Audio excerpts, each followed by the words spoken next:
Item ಯಾವುದೇ ಇರಲಿ try ಮಾಡಿ ಆಚಿ ಚಿಕನ್ ಮಸಾಲಾ. ಧಾರವಾಡದ ಯೋಗೇಶ್ ಗೌಡ ಕೊಲೆ ಕೇಸ್ಗೆ ಸಂಬಂಧಪಟ್ಟಂತೆ ಜೀವಾವಧಿ ಶಿಕ್ಷೆಗೆ ತಡೆ ನೀಡಿ ಜಾಮೀನು ಕೋರಿ ಮೇಲ್ಮನವಿ ಅರ್ಜಿಯನ್ನು ಸಲ್ಲಿಸಲಾಗಿತ್ತು. ವಿನಯ್ ಕುಲಕರ್ಣಿ ಅರ್ಜಿಯ ವಿಚಾರಣೆ ಏನಿದೆ ಆ ವಿಚಾರಣೆಯನ್ನು ಇದೀಗ ಮುಂದೂಡಲಾಗಿದೆ. ಆಕ್ಷೇಪಣೆ ಸಲ್ಲಿಸುವುದಕ್ಕೆ ಸಿಬಿಐ ವಕೀಲರಿಂದ ಕಾಲಾವಕಾಶದ ಕೋರಿಕೆ ಆಗಿತ್ತು.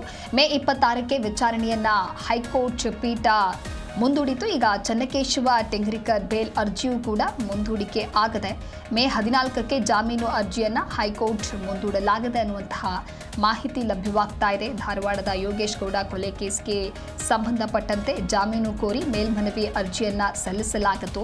ಇನ್ನು ಬಿಜೆಪಿ ಮುಖಂಡ ಯೋಗೇಶ್ ಗೌಡ ಕೊಲೆ ಪ್ರಕರಣದಲ್ಲಿ ಜೀವಾವಧಿ ಶಿಕ್ಷೆಯನ್ನು ವಿಧಿಸಿರುವ ವಿಶೇಷ ನ್ಯಾಯಾಲಯದ ಆದೇಶವನ್ನು ಪ್ರಶ್ನೆ ಮಾಡಿ ಪ್ರಕರಣದ 15ನೇ ಅಪರಾಧಿ ವಿನಯ್ ಕುಲಕರ್ಣಿ ಮತ್ತಿತರರು ಸಲ್ಲಿಸಿರುವಂತಹ ಅರ್ಜಿಯ ವಿಚಾರಣೆಯನ್ನು ಹೈಕೋರ್ಟ್ ಮೇ 26ಕ್ಕೆ ಇದೀಗ ನಿಗದಿಯನ್ನ ಪಡಿಸಿದೆ.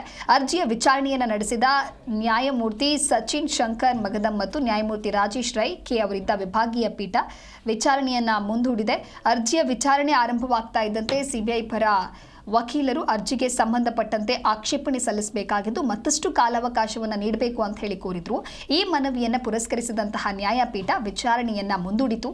ಇದೇ ಪ್ರಕರಣದಲ್ಲಿ 7 ವರ್ಷ ಶಿಕ್ಷೆಗೆ ಗುರಿಯಾಗಿರುವಂತಹ ಪೊಲೀಸ್ ವೃತ್ತ ನಿರೀಕ್ಷಕ ಚನ್ನಕೇಶವ ಟೆಂಗರಿಕರ ಪರ ವಕೀಲರು ಕೂಡ ಅರ್ಜಿದಾರರಿಗೆ 7 ವರ್ಷ ಶಿಕ್ಷೆ ವಿಧಿಸಿದ್ದು ಏಕಸದಸ್ಯ ಪೀಠದ ಮುಂದೆ ವಿಚಾರಣೆಗೆ ನಿಗದಿ ಆಗಿತ್ತು ಅನ್ನೋದಾಗಿ ತಿಳಿಸಿದ್ದಾರೆ.